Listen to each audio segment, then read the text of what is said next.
우리 아내하고 많이는 안 갑니다. 그리고 아이들하고, 그리고 또 가끔은 또 목사님들하고 이렇게 좀 영화를 볼 때가 있습니다.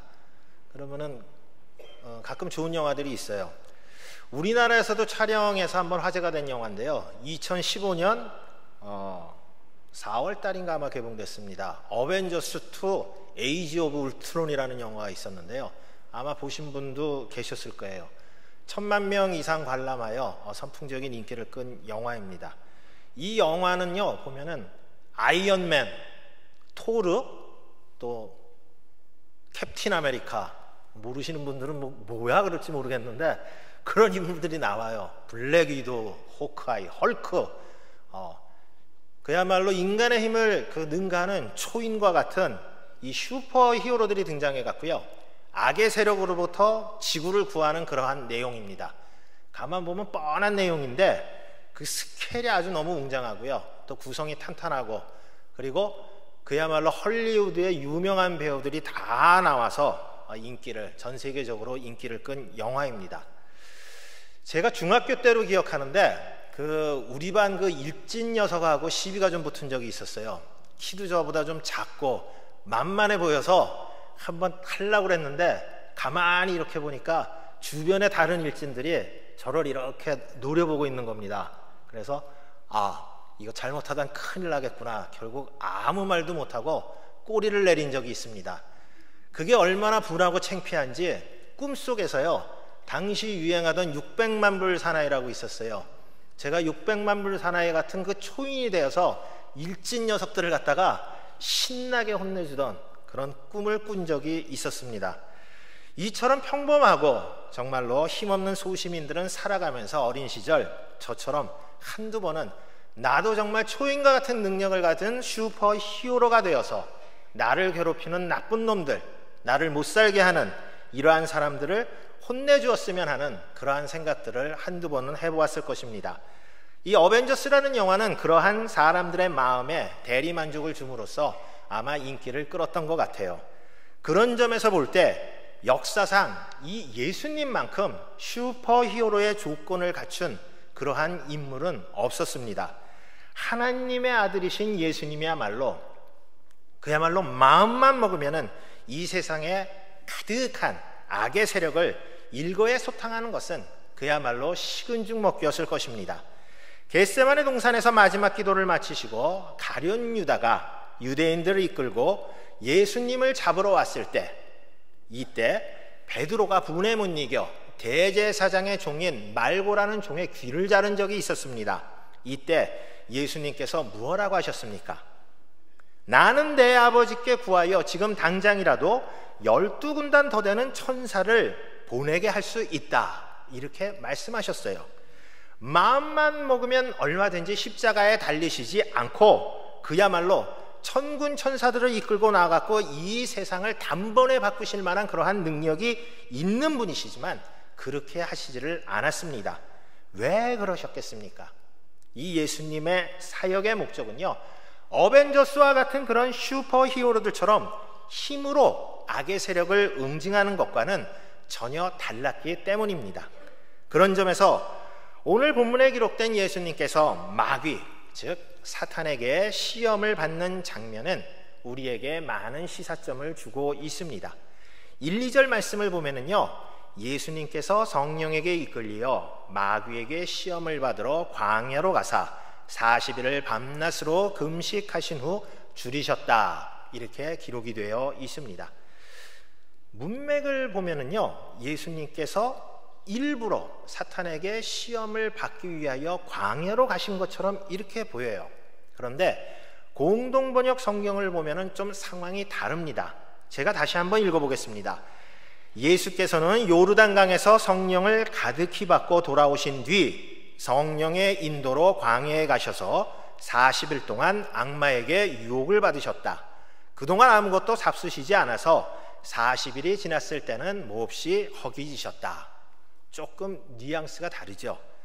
공생애를 시작하기 전에 예수님께서는 성령 충만하셔서 무엇인가 하기 위하여 광야로 가셨는데 거기서 예수님의 사역을 방해하는 사탄이 나타나 예수님을 유혹했다는 것입니다. 그렇다면 예수님께서는 왜 굳이 광야로 가셨을까요? 성도 여러분, 광야가 어떤 곳인가요? 그야말로 황량한 곳입니다. 제가 2년 조금 더 된 것 같은데 이스라엘 성지 순례를 갔을 때 광야라는 곳을 한번 가봤어요. 가봤더니 진짜 풀 몇 포기, 그리고 여러분 로뎀나무라고 이렇게 큰 거 같죠? 요만해요. 요만한 거. 사람이 숨을 만한 그런 공간도 없는 그런 나무 몇 개, 그리고 저 지평선까지 끊임없이 돌무더기가 쫙 깔린데 그야말로 아무것도 없는 그런 곳이 광야입니다. 낮에는 뜨거운 햇살이 내리쬐고 밤에는 살을 내는 듯한 그 찬 기운과 들짐승들의 울음소리만 들리는 곳이 바로 광야예요. 예수님은 이곳에서 40일 동안 머무르셨다 하고 성경은 증언하고 있습니다. 유대인들에게 이 40이라는 숫자는요, 실제로 40이라는 기간을 나타내기도 하지만 상징적인 의미가 좀 강하게 들어있어요. 바로 노아의 홍수 때 비가 내린 기간이 얼마인지 아시나요? 40이래요. 이스라엘 백성들이 출애굽한 이후에 가나안 땅에 들어가기까지 얼마 동안 광야에서 헤맸습니까? 40년입니다. 그러니까 이 40이라는 숫자는 아주 오랜 기간, 그야말로 인간이 버틸 수 있는 형극과 인고의 기간을 나타내는 그 숫자가 바로 40이라는 숫자입니다. 즉 예수님께서는 인간으로 버틸 수 있는 한계치에 이를 동안 아주 열악한 조건의 그 광야에서 하나님께 기도했다는 것입니다. 단순히 하나님께 내가 무엇을 하게 해주십시오 하고 청원한 것이 아니라 하나님과의 교제를 통하여 예수님께서 이 땅에 오신 목적을 다시 한번 돌아보고 메시아로서의 정체성을 분명히 인식하기 위하여 광야라는 곳으로 혼자만의 시간을 갖기 위하여 광야로 가셨던 것입니다. 그런데 이때요, 회방꾼이 나타났어요. 예수님의 사역을 마땅치 않게 생각했던 마귀, 즉 사탄이 나타났습니다. 본문에는 마귀가 나타나 시험을 했다, 즉 테스트를 했다라고 기록이 되어 있는데요, 이 공동번역 성경을 보면은 유혹을 했다라고 기록이 되어 있습니다. 그리고 NIV 성경이나 킹제임스 버전 같은 영어 성경에도 보면은 tempt, 유혹하다, 꼬드기다, 이렇게 표기가 되어 있어요. 성도 여러분, 여러분은 사탄이 어떤 모습이라고 생각하십니까? 보신 적 있으세요? 저는 어릴 때 사탄 그러면요, 기본적으로 좀 뿔이 있고 얼굴은 빨갛거나 새카맣고 눈은 뭐 한 개, 아주 무서운 모습을 하고 있는 그러한 것이 사탄이라고 생각을 했어요. 지금 생각하면 진짜 사탄의 모습이 그랬으면 좋겠어요. 왜요? 그러면 우리가 유혹당할 이유가 없습니다. 그렇게 무섭게 생긴 사탄이 접근해 오면은 누가 다가가겠습니까? 다 도망가고 피하지. 그런데 사탄은 그런 모습이 아닙니다. 아주 호감이 가고 친근하고 그리고 상냥하게 우리에게 다가와 우리의 마음을 흔들어 놓습니다. 예수 믿고 신앙생활하기 힘들지? 그럼 내 말 한번 들어볼래? 강압적으로 막 끌고 오고 윽박지르는 것이 아니라 알아듣고 이해할 수 있도록 사탄은 우리를 설득합니다. 마치 나는 네 편이야, 우리를 위해주고 생각해 주는 것처럼 행동을 하지만 실제로는 가면 속에 자신의 추하고 더러운 모습을 감추고 있는 것이 바로 사탄입니다. 사탄은 40일 동안 굶주려서 극한 상황에 놓여있는 예수님께 다가와 이렇게 속삭입니다. 예수씨, 왜 사서 고생을 해? 당신 하나님의 아들이잖아. 그러니 이 돌들을 떡으로 만들어서 허기진 배를 채워. 사탄은 이처럼 우리의 육체적 욕구를 건드립니다. 허기진 배를 채우라는 말이 단순히 굶주림만 해결하라는 그러한 말일까요? 그렇지 않아요. 기본적인 욕구가 해결되면 사람들은 어떤 거에 대하여 관심을 갖습니까? 바로 무엇인가 가지려고 하는 소유욕이 생기기 마련입니다. 물질에 집착하고 부를 쫓아 살도록 사탄은 우리를 부추기고 있는 것이죠. 요즘처럼 금리가 2%도 안 되는 그 시대에요, 누군가가 다가와서 이렇게 속삭여요. 10% 이자 쳐줄 테니까 여윳돈 좀 있으면 맡겨봐. 이렇게 속삭이면은 이 사람 어디 가서 사기치고 그래. 요즘 같을 때 10% 주는 데가 어딨어. 겉으로는 이렇게 하지만 속으로는 정말 10%? 이 마음이 흔들리는 게 우리 인간의 마음이에요. 이처럼 물질에 대한 유혹을 이기기는 쉽지가 않습니다. 우리는 조금만 방심해도 사탄의 유혹에 넘어갈 수밖에 없어요. 이에 대해 예수님께서는 단호하게 대처하십니다. 4절 말씀을 보면은요, 사람이 떡으로만 살 것이 아니요 하나님의 입으로부터 나오는 모든 말씀으로 살 것이라. 신명기 8장 3절 말씀을 인용한 예수님의 대답은 사탄의 유혹에 우리가 어떻게 대처해야 하는지를 아주 잘 보여주고 있어요. 그것은 다름이 아니라 우리가 어떤 존재인지, 어떻게 살아야 하는지 분명하게 인식해야 한다는 것입니다. 우리가 누군가요? 여러분은 하나님의 형상대로 창조된 가장 존귀하고 가장 거룩한 존재들입니다. 따라서 우리는 하나님을 기쁘게 하고 또 그 말씀에 의지하여 살아갈 수밖에 없는 그러한 존재들입니다. 한마디로 번지수 잘못 짚었으니 까불지 말라. 그렇게 돼야 된다는 것이죠. 예수님께 한 방 먹은 사탄은 다시 다가와 두 번째 유혹을 합니다. 5절에서 7절 말씀을 보면은요, 사탄이 예수님께 다가와서 천하 만국을 보여주면서 네가 만일 나에게 절하면은 이 모든 권위와 영광을 다 주겠다 하고 다시 한번 유혹합니다. 참 집요하죠. 어떻게 보면 또 철딱서니도 없는 것 같아요. 사탄이 예수님을 갖다 유혹한 장면을 보면은 이런 것 같습니다. 마트에 들어온 꼬마가요, 주인 아저씨한테 이러는 것 같아요. 아저씨, 나한테 절하면은 저 진열된 과자 내가 다 줄게요. 뭐 꼭 이러는 것 같아요. 뭔가 착각을 해도 사탄은 많이 착각하는 것 같습니다. 하지만 그래도 명색이 사탄인데 아무 생각 없이 예수님을 유혹하지는 않았겠지요. 사탄은 예수님의 약점을 너무나도 잘 알고 있었어요. 그게 뭐냐 하면은 바로 예수님은 사람의 아들이라는 사실입니다. 예수님은 사람의 몸을 입어 태어나셨기 때문에 사람들처럼 생각하고 감정을 느끼고 육체의 고통에 힘들어 할 수밖에 없는 그러한 상황이었어요.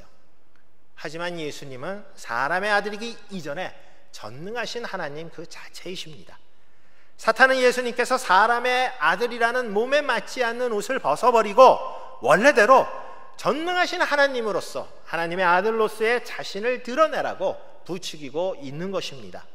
십자가 위의 그리스도가 아니라 유대인들이 기대하던 유대인들의 왕이 되라고, 유대인의 왕으로 즉위하라고 지금 이야기하고 있는 것이죠. 얼핏 보면 그게 사실 그거 같아요. 아니, 어떻게 보면 더 근사하고 폼나게 보입니다. 하지만 예수님께서는요, 신명기 6장 13절 말씀을 인용해서 이번에도 사탄의 유혹을 단호하게 물리칩니다. 주 너희 하나님께 경배하고 다만 그를 섬기라. 예수님에게도 어쩌면 이 유혹은 정말 달콤한 유혹인지 모릅니다. 미션을 수행하는 데 있어서 굳이 오랜 시간 힘겨운 고통을 겪어가면서 할 필요가 있는지, 빨리 가는 길이 있는데, 지름길이 있는데 굳이 멀리 힘들게 돌아갈 필요가 있을지, 이러한 생각이 들 수가 있어요. 실제로 예수님께서는 돌아가시 전날 밤 겟세마네 동산에서 기도하시면서 뭐라 그랬습니까? 아버지, 가능하면 이 잔을 받지 않게 해달라 하고 기도하셨어요. 예수님도 유혹에 적지 않게 흔들리셨다는 사실을 우리에게 보여주고 있습니다. 하지만 예수님께서는 사탄의 유혹을 물리치십니다. 세상의 모든 권세를 얻는 것보다 오직 하나님 한 분과 그 뜻을 따르겠다고 말씀하십니다. 천하 만국의 권세를 얻는 것보다 천하 만국의 주인이신 아버지 하나님만을 섬기는 것이 가장 중요하고 가장 가치 있는 일이기 때문에 그렇습니다. 백화점을 경영하는 사업가가 아들을 결혼시키려고 했어요. 그래갖고 신부감을 물색하다가 참한 그 처자를 만나갖고 약혼까지 시키고 어느 날 자신이 경영하는 가장 큰 백화점으로 데리고 가서 이제 며느리 될 여인에게 이렇게 얘기를 합니다. 여기서 네가 갖고 싶은 거 골라라. 내가 선물로 주겠다 하고 이렇게 말했어요. 그랬더니 그 여인이 사업가에게 이렇게 얘기했습니다. 내가 원하는 것은요, 백화점의 상품들이 아니라 당신의 아들입니다. 참 현명한 대답이죠. 그 백화점은 사업가의 아들이 어차피 물려받는 그러한 백화점이었어요. 아들만 얻으면 자기가 원하는 모든 상품들을 다 가질 수 있었던 것입니다. 사랑하는 여러분, 예수님께서 사탄이 장악하고 있는 천하 만국보다 오직 하나님 한 분만을 섬기고 사랑하겠다는 이유가 바로 여기에 있습니다. 그러므로 우리는 세상의 잡다한 것에 눈길을 줄 필요가 없어요. 오직 세상의 주인이신 하나님만 바라보고 하나님만 섬기면 되는 것입니다.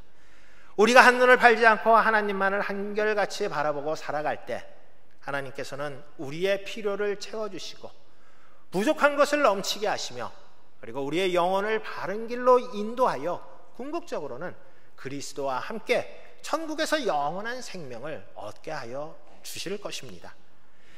이제 지칠 법도 한데 사탄은 3-4번이다 다시 한번 예수님께 유혹의 손길을 뻗쳐요. 참 끈질기죠. 이렇게까지 찔러보는 거 우리도 이거는 배워야 될 것 같아요. 원래 나쁜 놈들이 더 집요합니다. 그런데 실상 우리의 삶을 보더라도 유혹은 한 번 왔다가 이 스쳐가는 바람이 아닙니다.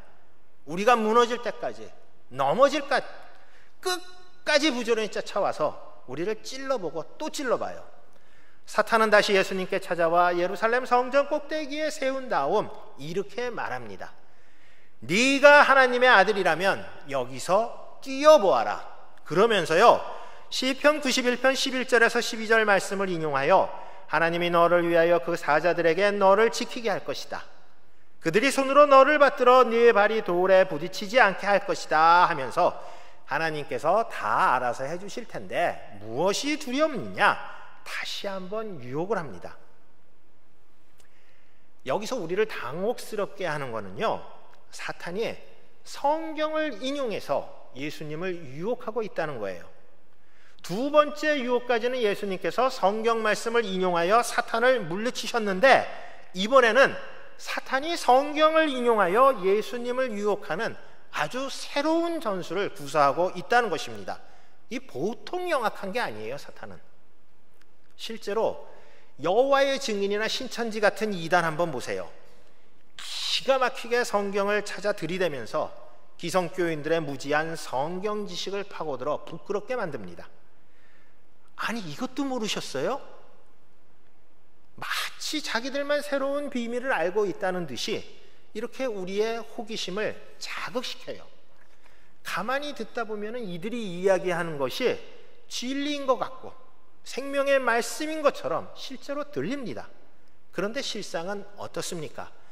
자기들 입맛에 맞는 대로 성경을 해석하는 거예요. 우리가 성경을 제대로 모르다 보니까 무슨 큰 비밀이라도 있는 것처럼 그렇게 들리는 겁니다. 우리 목사님은 이런 말씀 안 하신 것 같은데? 당연하지요. 정상적인 목사님이라면 어떻게 제멋대로 성경을 해석해서 가르칠 수 있겠습니까?